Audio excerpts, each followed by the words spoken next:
Bueno, por si no nos conocemos, me llamo Andrés y nuestro deseo es que la parroquia pueda ayudarnos a todos a bajar la velocidad de este mundo y a encontrarnos en un sitio en el que podamos estar al ritmo de Jesús y podamos vivir al ritmo de Jesús. Y la manera en la que lo estamos haciendo en estos meses es leyendo el Evangelio de Marcos, como sabéis. Llevamos varias semanas y nos quedan unos meses. Espero que estéis disfrutando de esta lectura. No sé cuántos seguís la lectura luego en casa. Os recomiendo que lo hagáis. Y antes de leer el pasaje de hoy, me gustaría hablaros de un artículo que se publicó el año pasado en el New York Times de un psicólogo que se llama Adam Grant. En este artículo, este psicólogo pone palabras a una emoción que muchos de nosotros hemos estado sintiendo en estos 2 últimos años y que a veces es muy difícil nombrar. Él llama a esta palabra languidez o languidecer. En psicología, la languidez es la sensación de estancamiento y de vacío. Cuando un psicólogo piensa en la salud mental, piensa en todo el espectro de la salud mental, en todo el abanico de emociones y de sentimientos, desde la depresión, que sería el valle más profundo en el que todo lo ves oscuro, o el florecimiento, que sería ese momento en el que estás en la cima, en el que te sientes feliz, en el que sientes que estás siendo fructífero. Bueno, pues la languidez es el vacío que hay entre esa depresión y ese momento de florecimiento. No estás mal del todo, no estás en la depresión, pero no estás donde te gustaría estar. No te sientes hundido a nivel emocional, pero sientes que no estás en el punto en el que algo en tu vida te dice que deberías estar. Este artículo dice que la languidez probablemente es la emoción más dominante durante el 2021. Yo no sé si esa sensación de estancamiento y de vacío os suena. Os suena porque a lo mejor la habéis visto en el espejo, porque os habéis visto por la mañana y no sabíais qué palabra utilizar, sabíais que no estabais tan mal como para ir diciéndole a la gente o diagnosticaros a vosotros mismos una depresión, pero tampoco estabais bien. O a lo mejor no lo habéis visto en vosotros, pero lo habéis visto en gente cercana, en vuestra familia, en vuestros amigos, esa sensación de estancamiento. Y parece que después de todas estas olas de COVID está costando mucho salir de esa emoción que nos ha acompañado durante este tiempo. En el pasaje que vamos a leer hoy, vamos a descubrir 3 cosas.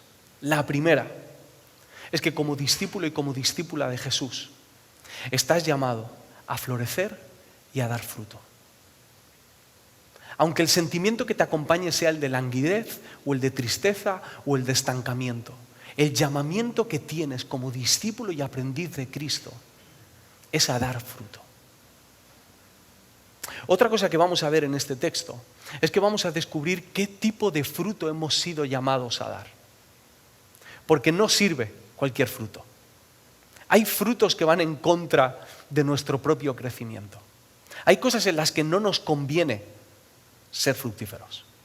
Hay un pastor que se llama Francis Chan, es pastor y autor, y él tiene una frase mítica que dice algo así como que no hay mayor fracaso que tener éxito en las cosas que no son importantes en la eternidad.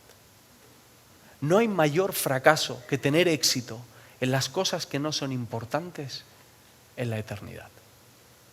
Y al leer este texto nos daremos cuenta de que a veces los frutos superficiales pueden ir en contra, pueden exterminar el fruto que Jesús quiere que demos. Así que vamos a ver no solamente qué fruto estamos llamados a dar, sino qué tipo de frutos no nos conviene en nuestra vida. Y lo tercero que vamos a ver en este texto es cómo podemos empezar a dar frutos. ¿Cuál es el primer paso, si estás en ese momento de estancamiento, cuál es el primer paso que puedes dar para acercarte a ese florecimiento para el que has sido llamado en el nombre de Jesús? Así que, si tienes este sentimiento, si no sabías ponerle palabras, si te tienes esta emoción en ti y crees que ya ha llegado la hora de dar pasos y de dar fruto, que ya valen 2 años y pico de paréntesis en la vida y que ha llegado el momento de caminar para ser quien has sido llamado a ser, entonces te animo a que pongas toda tu atención a la hora de leer y escuchar este texto. Marcos, capítulo 4, versículo 1.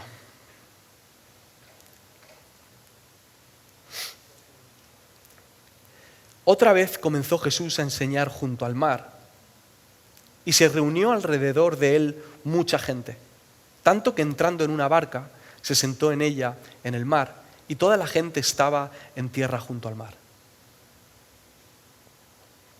Y les enseñaba por parábolas muchas cosas y les decía en su doctrina: oíd, he aquí el sembrador salió a sembrar, y al sembrar aconteció que una parte cayó junto al camino y vinieron las aves del cielo y la comieron.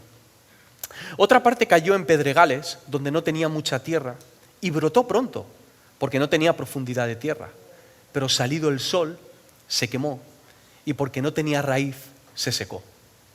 Otra parte cayó entre espinos y los espinos crecieron y la ahogaron y no dio fruto. Pero otra parte cayó en buena tierra y dio fruto, pues brotó y creció y produjo a 30, a 60 y a 100 por uno. Entonces les dijo: el que tiene oídos para oír, oiga. Jesús enseñaba por parábolas en muchas ocasiones. Las parábolas son narraciones que de una manera sencilla nos revelan una verdad más profunda. Normalmente se utilizan imágenes que son familiares para la gente, que la gente las reconoce y les ayuda no solamente a saber de qué se está hablando, sino a participar en la historia, a ubicarse en la historia que están escuchando. Hay cosas que cuando se enseñan de manera directa pueden causar cierto rechazo o cierta negación, o pueden resultar incluso violentas. Pero cuando se hacen a través del arte, cuando se hacen a través de las parábolas, de manera indirecta, tienen la capacidad de calar en nosotros mucho más profundamente. En este caso, Jesús está hablando de la parábola de un sembrador que sale a sembrar y tira semillas en diferentes tipos de tierra. En 3 tipos de tierra, esa semilla no llega a dar fruto, no llega a florecer, pero en un tipo de tierra sí que da ese fruto. Hay otra cosa muy importante acerca de las parábolas, y es que en las parábolas el oyente, que en este caso somos nosotros, está obligado a sacar su conclusión. Una parábola no te da todos los datos acerca de lo que significa, sino que deja finales abiertos, por decirlo así, para que el oyente participe activamente, empiece a darle vueltas a la cabeza y empiece a preguntarse: ¿esto qué significa? Y llegue a una conclusión. A pesar de que esto es muy bonito, hay un problema, y es que muchas veces al leer una parábola queda la duda y necesitamos saber, no aguantamos y necesitamos saber qué significa. Como cuando una película tiene un final de estos abiertos que tú dices: bueno, ¿qué ha pasado? Y tienes que irte a YouTube para que alguien te explique qué es lo que ha pasado, ¿no? Bueno, pues en este caso los discípulos necesitaban entender de qué estaba hablando Jesús. Así que la historia sigue. Y el versículo 10 dice: cuando estuvo solo, los que estaban cerca de él con los 12 le preguntaron sobre la parábola y les dijo: a vosotros os es dado saber el misterio del reino de Dios, mas a los que están fuera, por parábolas todas las cosas, para que viendo vean y no perciban, y oyendo oigan y no entiendan, para que no se conviertan y les sean perdonados los pecados. ¿Qué está diciendo Jesús? ¿De qué está hablando? ¿A qué está jugando Jesús? ¿Por qué está diciendo que habla de una manera para que la gente le oiga y no le entienda? Que está hablando de cierta manera para que la gente no se convierta y no se les perdonen los pecados. Este pasaje es muy confuso y es importante entender un poquito más acerca del contexto. Jesús está mencionando otro pasaje del profeta Isaías. Me gustaría leeros ese versículo, está en Isaías 6, versículo 9, dice Dios hablándole a Isaías, y dijo: anda y di a este pueblo, oíd bien y no entendáis, ved por cierto, mas no comprendáis. Engruesa el corazón de este pueblo y agrava sus oídos y ciega sus ojos, para que no vea con sus ojos, ni oiga con sus oídos, ni su corazón entienda, ni se convierta y haya para él sanidad. El contexto de este pasaje de Isaías es que el pueblo está desobedeciendo, el pueblo de Israel, y Dios está avisando y está dando un último aviso acerca de lo que va a pasar. Pero el aviso que manda, van a ser conquistados, van a ser derrotados, y el aviso que manda es que diga cosas para que no entiendan, incluso decirle al propio pueblo: os voy a hablar, pero no me vais a entender. Eso es una locura. Y la situación es bastante parecida. Isaías está hablando antes de ser conquistados, y en este caso Jesús está cogiendo las palabras de un profeta y está actuando como profeta y está diciéndole a la gente que tienen que despertar, que en este caso Roma está sobre ellos. Algunos eruditos bíblicos coinciden en que el mensaje de Isaías es negativo con una intención. Es decir, Dios no manda a Isaías a decir algo que la gente no va a escuchar, porque quiere que el mensaje sea escuchado, sino que lo que está haciendo es utilizar un lenguaje fuerte, un lenguaje negativo, un lenguaje fatalista, para que la gente despierte al escuchar esas palabras. Os pongo un ejemplo. El viernes por la mañana, Sofía y Bonnie se estaban preparando para ir a la conferencia de mujeres. Durante la semana habían ido a comprar algo de ropa para que Sofía tuviese ropa para estar allí. Y hay un pantalón que su madre le compró, que cuando llegó el viernes por la mañana, a Sofía, por lo que fuese, no se lo quería llevar al viaje. Y decía que no se lo iba a poner, que no le quedaba bien, que el color no le gustaba, que se iba a manchar. Empezó a sacar un montón de excusas. No, Bonnie le intentaba convencer por las buenas, por las medias. Bonnie por las medias es como un nivel alto para todos los demás, ¿vale? Pero ella estaba ahí en las medias. Y al final, viendo que Sofía no iba a hacer caso, porque no iba a hacer caso, a ella se le había metido en la cabeza que no se iba a llevar los pantalones. Entonces Bonnie dijo, gritando: ¿sabes qué te digo? Que no te los llevas. Que los pantalones se quedan aquí y la maleta te la haces tú. Bonnie quería que Sofía se llevase los pantalones, ¿o no? Sí. Pero la manera de hacerle reaccionar a su desobediencia y a su rebeldía en ese momento fue decirle, por terapia de choque: pues no te los llevas. ¿Adivinad cuál fue la reacción de Sofía? Vale, mamá, me los llevo. Esto es lo que está pasando en este pasaje. Isaías está hablando fuerte al pueblo de Israel para provocar en ellos una reacción. Jesús está hablando fuerte a sus discípulos para provocar en ellos y en aquellos que le oyen una reacción. Ahora, este tono fatalista, este tono negativo aparentemente, o el tono de las parábolas de Jesús, son una oportunidad para reaccionar, pero son una oportunidad para reaccionar para el humilde. Para el orgulloso es todo lo contrario.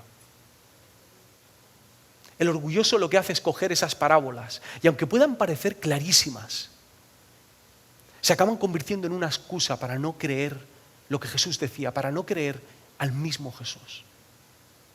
Para los humildes son una oportunidad, para los orgullosos son un tropiezo. Al final, las parábolas lo que revelan es lo que hay en la persona que las está oyendo. Hay una expresión muy española que es: no hay más ciego que el que no quiere ver. Pues eso es lo que pasa aquí. Además, Isaías añade una palabra al decir que su corazón no va a entender. El corazón del pueblo no va a entender. Y aquí nos está revelando el motivo por el cual no damos fruto, el motivo por el cual las semillas no llegan a donde tienen que llegar. Es por el corazón. No es por culpa del sembrador, porque el sembrador siembra en todas las tierras, indiscriminadamente. No es por culpa de la parábola, porque pueda parecer complicada o no, porque pueda parecer muy negativa o provocativa o no. Es por culpa del corazón de la persona que está recibiendo esa parábola. Jesús no quiere ocultar el reino a la gente. Jesús está revelando la actitud y el corazón de la gente. El versículo 13 dice, y les dijo, ¿no sabéis esta parábola? ¿Cómo pues entenderéis todas las parábolas?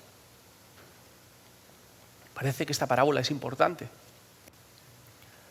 El sembrador es el que siembra la palabra, y estos son los de junto al camino, en quienes se siembra la palabra, pero después que la oyen, enseguida viene Satanás y quita la palabra que se sembró en sus corazones. Estos son asimismo los que fueron sembrados en pedregales, los que cuando han oído la palabra, al momento la reciben con gozo, pero no tiene raíz en sí, sino que son de corta duración, porque cuando viene la tribulación o la persecución por causa de la palabra, luego tropiezan. Estos son los que fueron sembrados entre espinos, los que oyen la palabra, pero los afanes de este siglo y el engaño de las riquezas y las codicias de otras cosas entran y ahogan la palabra y se hace infructuosa. Estos son los que fueron sembrados en buena tierra, los que oyen la palabra y la reciben y dan fruto a 30, a 60 y a 100 por uno. Jesús está hablando de 4 tierras y a la vez está hablando de 4 tipos de corazones. El primer corazón es el que está junto al camino. Hay oyentes que viven junto al camino, donde ven pasar miles de ideas. Las antiguas, las nuevas, ven ideologías, diferentes opiniones, siguen a diferentes sembradores, pero así como estas filosofías llegan, se van. Estas personas escuchan la palabra, es decir, reciben la semilla, pero al lado de muchas otras semillas. No niegan la palabra, la valoran, incluso les puede parecer que es buena y productiva y positiva. Oye, aquí hay algo bueno para mi vida. Pero no se comprometen con esa palabra. Hay otras ideas, mentiras, doctrinas, políticas, éticas, que también les resultan igual de interesantes. Xavier Picaza, que es un erudito bíblico, en un comentario que tiene sobre el Evangelio de Marcos, hablando de este versículo, dice, Satanás no devora a los hombres, Satanás no mata a las personas, pero hace algo casi peor, devora la palabra. Convierte a los hombres en un tipo de puras marionetas en las que todo resuena, pero nada cala. Así es como lucha contra el mensaje de Dios, devorando la palabra. Como esas aves que vienen y se llevan las semillas junto al camino. Aquel que vive junto al camino no da fruto. Lo siguiente que dice es que hay otro grupo de personas, otro tipo de corazón, que es el que está entre las piedras. Hay algo bueno de tierra, pero el terreno es complicado. Reciben con mucha alegría la buena noticia del Evangelio. Seguro que vosotros habéis conocido gente que os ha acompañado durante el camino, que ha formado parte de vuestro crecimiento espiritual y con mucha alegría recibieron ese mensaje. Pero cuando llegó el momento de la dificultad, cuando la propia palabra recibida incluso te puede meter en problemas, o en persecuciones, o en discriminación, en ese momento no hay la tierra suficiente para que esa planta eche raíces y se acaban apartando. Quieren el fruto, les alegra tener la posibilidad de obtener el fruto, pero el precio de la espera es demasiado alto. No quiero ser irrespetuoso con las situaciones difíciles que pasáis vosotros. Seguro que algunos de vosotros estáis pasando por una situación complicada en este momento. No quiero ser irrespetuoso con eso. Yo sé que la vida es difícil. Yo sé que hay momentos en los que la tristeza parece que te supera. En los que las circunstancias parece que no van a salir adelante nunca. Pero en esos momentos debemos recordar, como dice en Romanos 8:18, os lo leo, pues tengo por cierto que las aflicciones del tiempo presente no son comparables con la gloria venidera que en nosotros ha de manifestarse. No sé cuál es la situación por la que estás pasando. No sé si es enfermedad, si es tristeza, si son problemas, si es una cuestión económica, si te sientes discriminado por ser creyente. No sé por dónde estás pasando. Pero sí sé que lo que viene después es incomparable. Las personas que no recuerdan esto, cuando la semilla llega a ellos, también se vuelven infructuosas.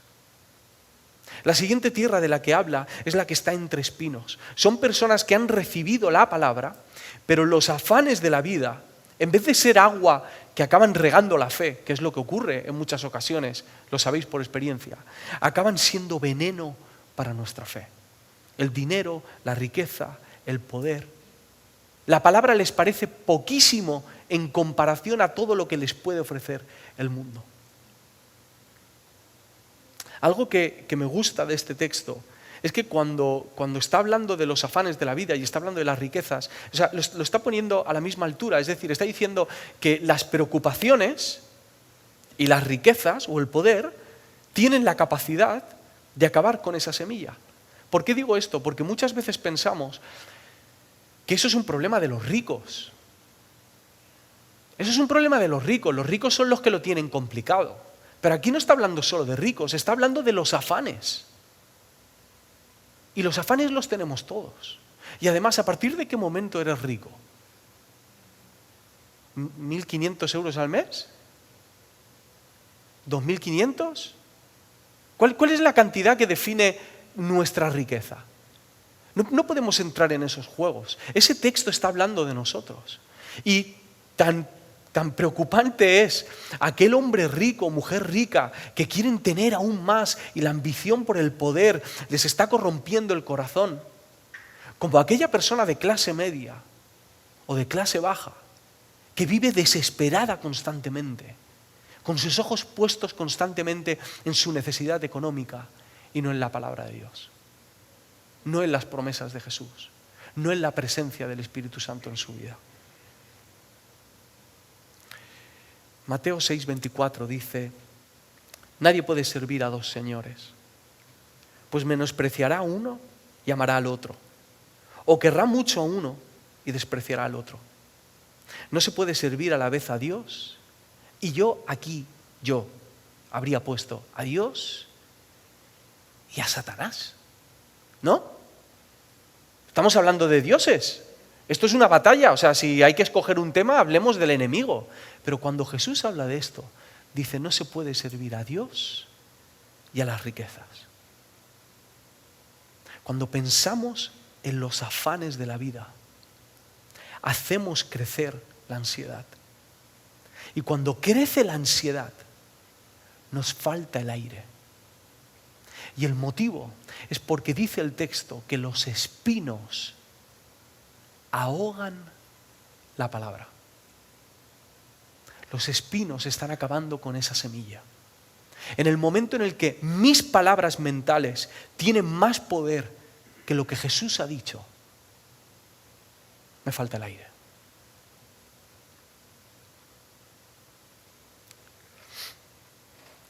Y ese tampoco da fruto. Sin embargo, hay una tierra más. ¿Os imagináis que acaba la parábola ahí? No, menos mal. Hay una tierra más, que es la tierra en la que hemos sido llamados a vivir. En la que dice que esa tierra la recibe, y no solamente recibe la palabra, y no solamente brota la palabra, sino que crece la palabra y da un fruto exageradamente superior a lo esperado. Exageradamente. Aquí es como Jesús usando las hipérboles para hacernos entender que lo que esa semilla puede hacer en nuestra vida es infinitamente más de lo que tú puedes imaginar. Ni el 60 ni el 70, es al 100, es más de lo que esperas. Jesús está hablando de 4 tipos de corazones, pero a la vez nos está diciendo qué tipo de fruto no debemos esperar en su reino. No debemos esperar una vida ausente de problemas, porque no va a pasar. en el reino de Dios, al menos de momento, hasta que el reino venga por completo, las tribulaciones van a formar parte de nuestra vida. Y nos está diciendo otra cosa: en el reino de Dios no debemos esperar riquezas, no debemos ansiar poder. No nos preocupan las mismas cosas que les preocupan a las personas que no quieren estar en el reino de Dios. Cuando nosotros vemos los frutos en otras personas, tenemos que asegurarnos de que esos frutos realmente son espirituales. No lo digo en plan juicio, sino porque distorsiona nuestra realidad. Vemos que hay un líder o un pastor o un creyente al que parece que económicamente todo le va bien y entonces automáticamente pensamos que, vale, está dando fruto espiritual. No necesariamente eso tiene que ser un fruto del reino. El fruto del reino del que nos habla aquí es un fruto interno y eterno. Es un fruto que no puede acabar, que no puede terminar, y ni siquiera las preocupaciones, ni siquiera el sol fuerte o el viento o cualquier tipo de catástrofe o las riquezas de este mundo pueden terminar con esa semilla. Y ese es el fruto al que hemos sido llamados a dar tú y yo.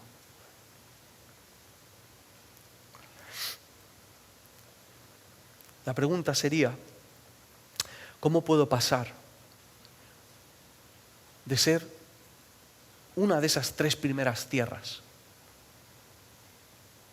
a ser la tierra que he sido llamado a ser? Y la clave la encontramos en el primer versículo y en el último versículo. En el versículo 2 dice: y les enseñaba por parábolas muchas cosas, y les decía en su doctrina: oíd, he aquí el sembrador salió a sembrar. Oíd. En el versículo 9, al terminar la parábola, dice: entonces les dijo, el que tiene oídos para oír, oiga. El que tiene oídos para oír, oiga.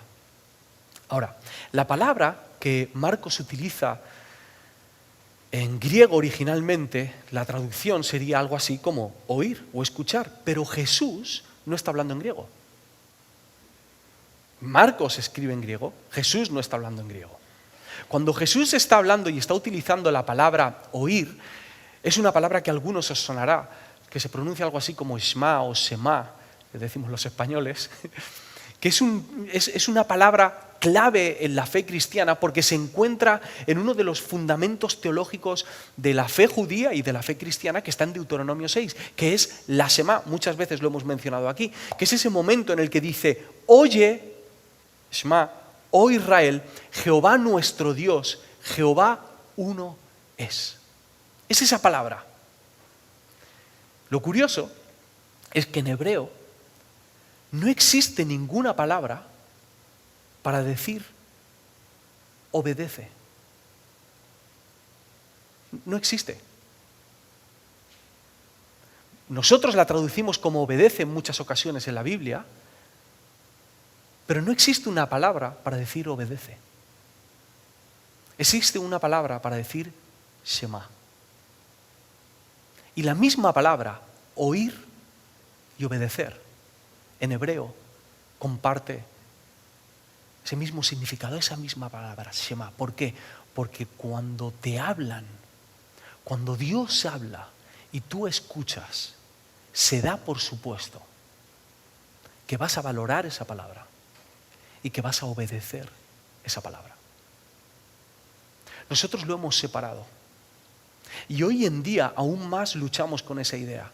Porque en nuestra propia libertad, intelecto y en todo lo que sabemos, porque sabemos muchísimo de la vida, porque tenemos Wikipedia, entonces podemos elegir si lo que Dios me está diciendo es para mí o no es para mí.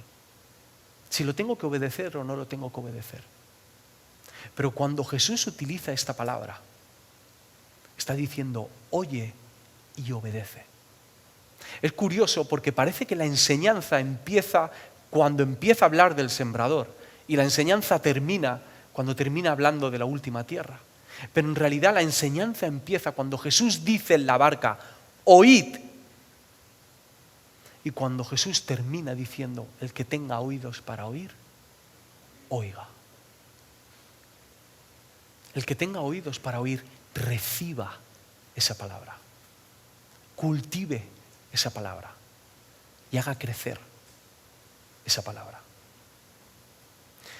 Me gustaría aterrizar esto en algo práctico. Y es una pregunta. ¿Cómo vas a recibir la palabra? ¿Cómo vas a recibir la palabra? Y me refiero a recibir la palabra en todos sus ámbitos. Por ejemplo, ¿con qué actitud te vas a acercar a la Biblia cuando vayas a leerla cada día? ¿Cuál es el propósito de esa búsqueda? ¿Es hacer check? ¿Es calmar tu conciencia? ¿Es simplemente aprender algo práctico que a lo mejor te ayude a aguantar un poquito más en el trabajo? ¿O te acercas a la palabra con la intención de recibir la palabra, de obedecer la palabra, aunque lo que Jesús esté diciendo y el Espíritu Santo te esté revelando te duela y te fastidie? Cuando te acercas a este libro, espero que cada día os animo a hacerlo. ¿Con qué actitud lo haces? Hay otras maneras de recibir la palabra. Cuando estás en el coche y el Espíritu Santo te recuerda algo de lo que leíste o escuchaste en una conversación o en una predicación en Spotify, cuando el Espíritu Santo te recuerda esa palabra, ¿cómo recibes esa palabra? ¿Qué haces? ¿Pones la radio más alto? ¿Te pones a pensar en otra cosa? ¿Intentas distraerte con música o con otros pensamientos? ¿O paras en ese momento? Vosotros sabéis a qué momento me refiero. Ese momento en el que el Espíritu Santo te lo dice, y te lo dice flojo, no te va a gritar, no te va a coger del cuello. Cuando estás solo, cuando estás con tu novio, con tu novia, cuando estás a punto de discutir con tus padres, cuando tienes la oportunidad de tomar una mala decisión, ese momento en el que el Espíritu te recuerda su palabra, ¿cómo vas a recibirla? ¿Y cómo vas a recibir su palabra cuando vienes aquí, un domingo, o cuando empecemos los grupos pequeños? ¿Cómo vas a recibir esa palabra? ¿Vienes por tradición? ¿Vienes porque a tu mujer le conviene escuchar esa palabra? ¿O a tu esposo? ¿O a tus hijos que tienen 14 años? Como no puedes pegarle tú con la Biblia, quieres que lo haga el pastor. ¿Cómo recibes esa palabra? ¿A qué vienes? Cuando tienes la oportunidad de recibirla. Y ya no hablo solamente del momento de la predicación, sino del momento en el que estamos nutriéndonos con palabras, cuando cantamos, cuando oramos unos por otros. ¿Cómo recibes esa palabra? ¿Con qué hambre? ¿Con qué desesperación? ¿Con qué ganas de que esa semilla sea plantada en ti y cambie tu vida?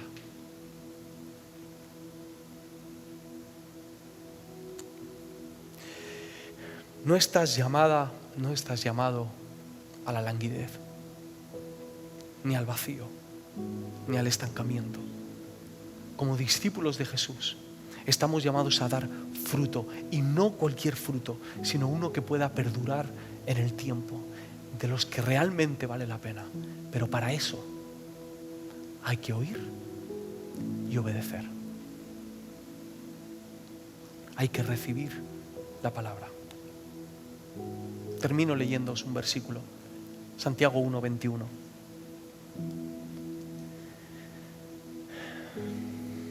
Y abrimos nuestros oídos y corazones. Por lo cual, desechando toda inmundicia y abundancia de malicia, recibid con mansedumbre la palabra implantada, la cual puede salvar vuestras almas. Lo vuelvo a leer.